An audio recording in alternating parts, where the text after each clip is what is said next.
And then Joe Biden got to the main point of his speech, which is that people who criticize his immigration policies are responsible for the violence you saw in Buffalo. They've been hearing about the Great Replacement Theory.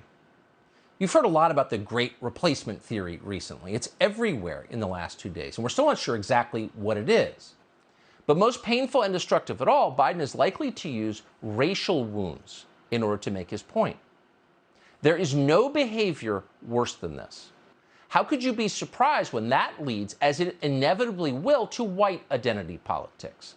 Well, you could not be surprised. You did it, and it was always going to happen. They are, as always, accusing you of their sins. You've heard a lot about the Great Replacement Theory recently. It's everywhere in the last 2 days. This is how radical demographic change happens. I don't want to live in a country that looks nothing like the country I grew up in. Democrats know if they import enough new voters, they'll be able to run the country forever. Dramatic demographic change means many Americans don't recognize where they grew up. The whole point of their immigration policy is to ensure political control, replace the population. An unrelenting stream of immigration. But why? Well, Joe Biden just said it. To change the racial mix of the country. That's the reason, to reduce the political power of people whose ancestors lived here and dramatically increase the proportion of Americans newly arrived from the third world. And then Biden went further. He said that non-white DNA is the, quote, source of our strength. Imagine saying that. This is the language of eugenics. It's horrifying. But there's a reason Biden said it. In political terms, this policy is called the Great Replacement, the replacement of legacy Americans with more obedient people from faraway countries. Now, I know that the left and all the little gatekeepers on Twitter become literally hysterical if you use the term replacement, if you suggest that the Democratic Party is trying to replace the current electorate, the voters now casting ballots, with new people, more obedient voters from the third world. But they become hysterical because that's what's happening, actually. Let's just say it, that's true. Well, as leading Democrats put it again and again, who cares? Fewer white people in America is a great thing, and we should celebrate.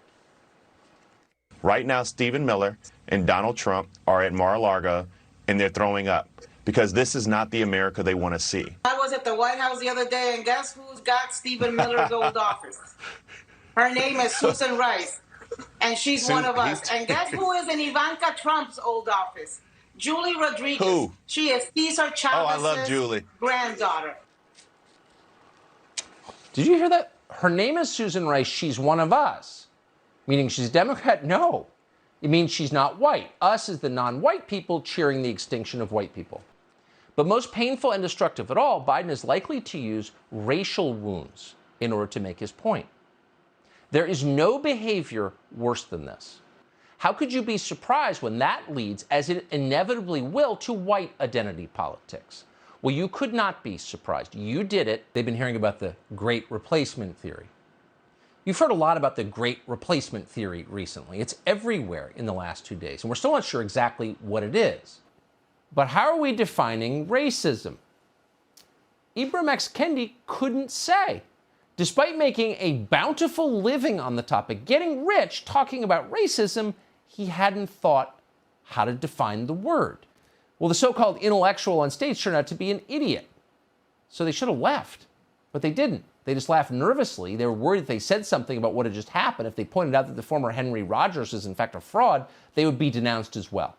This is how mediocre people control entire societies, with implied threats.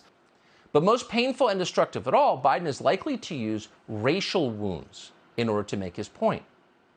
There is no behavior worse than this. How could you be surprised when that leads, as it inevitably will, to white identity politics? Well, you could not be surprised. You did it, and it was always going to happen. Most people who commit acts of violence like this are mentally ill. So there isn't always an obvious political lesson. But if you take 3 steps back, maybe if the entire news media tells you every day of your life that America hates you because of your skin color, you might respond to that at a certain point. Why wouldn't you? Why wouldn't we see more crimes like this? They're being abetted and effectively encouraged by the Biden administration and the American news media, obviously, and is bad for everybody of all colors. Sowing race hatred, suspicion, anxiety is terrible for the country.